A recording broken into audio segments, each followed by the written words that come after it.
लू sweetie sweetie जैसे कि कोयल बोले हो, पुरवा के झोंका तुहरे चूड़ा से किसिया खोले हो।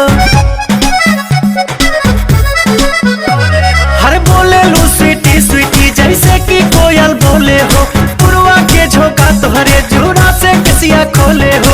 भैनी तुहर दीवाना निक लागे नहीं खाना, लागेला तू ही हाउ हमरा किस्मत के पाना।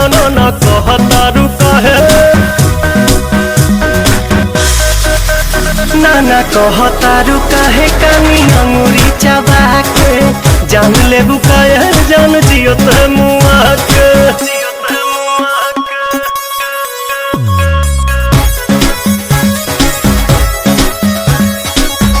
तोहरे जादू बा चुंबक के जैसन खींचे हो, बिंदिया तबल खाबता दोनों भवन के बीचे हो।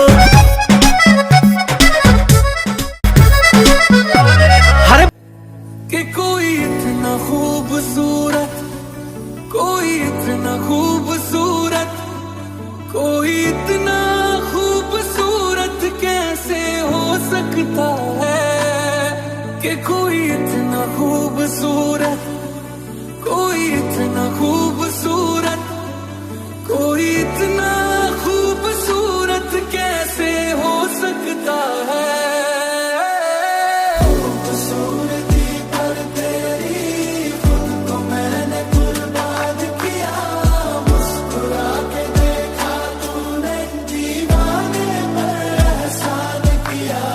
खूबसूरती पर तेरी खुद को मैंने कुर्बान किया, मुस्कुरा के देखा तूने दीवाने पर एहसान किया। कोई इतना खूबसूरत